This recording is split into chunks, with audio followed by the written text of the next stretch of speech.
আসসালামু আলাইকুম সবাইকে। কেমন আছেন সবাই? আমার নতুন আরেকটা ভিডিওতে আপনাদের সবাইকে ওয়েলকাম করছি। আর আশা করছি আপনারা সবাই খুব ভালো আছেন। আজকে আপনাদের সাথে একটা ভিন্ন রকমের রেসিপি শেয়ার করব। সেটা হচ্ছে ডিম আর আলু দিয়ে ঝোল তরকারি, এবং এটাতে কোনো ধরনের কোনো গরম মশলা অ্যাড করা হবে না।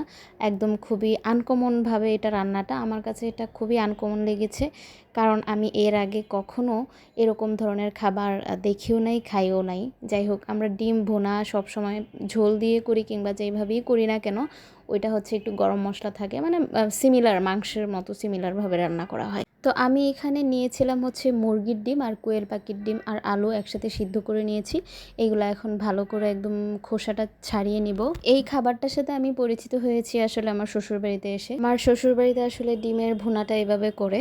এই যে ডিমের খোসাটা ছাড়িয়ে নিয়েছি, এখন যে আলুগুলো রেখেছিলাম এটা হচ্ছে একটু হালকা ছোট করে নিব, কারণ আলুগুলা কিন্তু পিসগুলো অনেক বড় ছিল। খুব বেশি বড় থাকলে কিন্তু খেতে এতটা বেশি ভালো লাগে না, এই জন্য হালকা ছোট করে নিলে ভালো।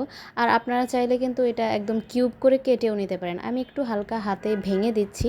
ভেঙে দিলে হয় কি, ঝোলটা একটু ঘন হয় আর খেতেও ভালো লাগে। এবার আমি ডিমগুলো একটু হালকা কেটে দিচ্ছি উপর দিক দিয়ে, কারণ হচ্ছে এটা আমি একটু ভেজে নেব, তো এই জন্য যাতে মশলাটা ভালো করে ভেতরে ঢোকে, এই জন্য আমি একটু সবগুলো ডিমই হালকা করে একটু কেটে দিচ্ছি উপর দিক দিয়ে।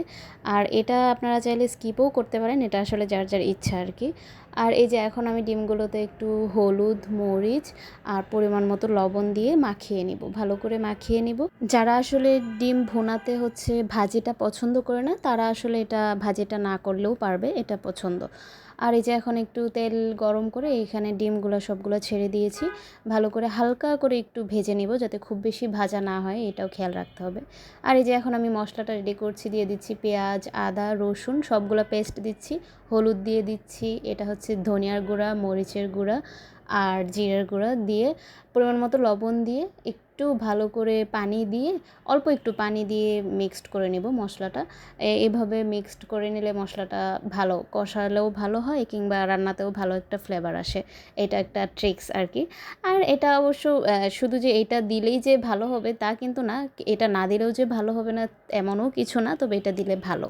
এবার আমি মশলাটা দিয়ে দিব, মশলাটা ভালো করে কষিয়ে নেব। আর মশলাটা যেহেতু আমি ভিজিয়ে রেখেছিলাম, একদম বাটা মশলার মতো হয়েছে।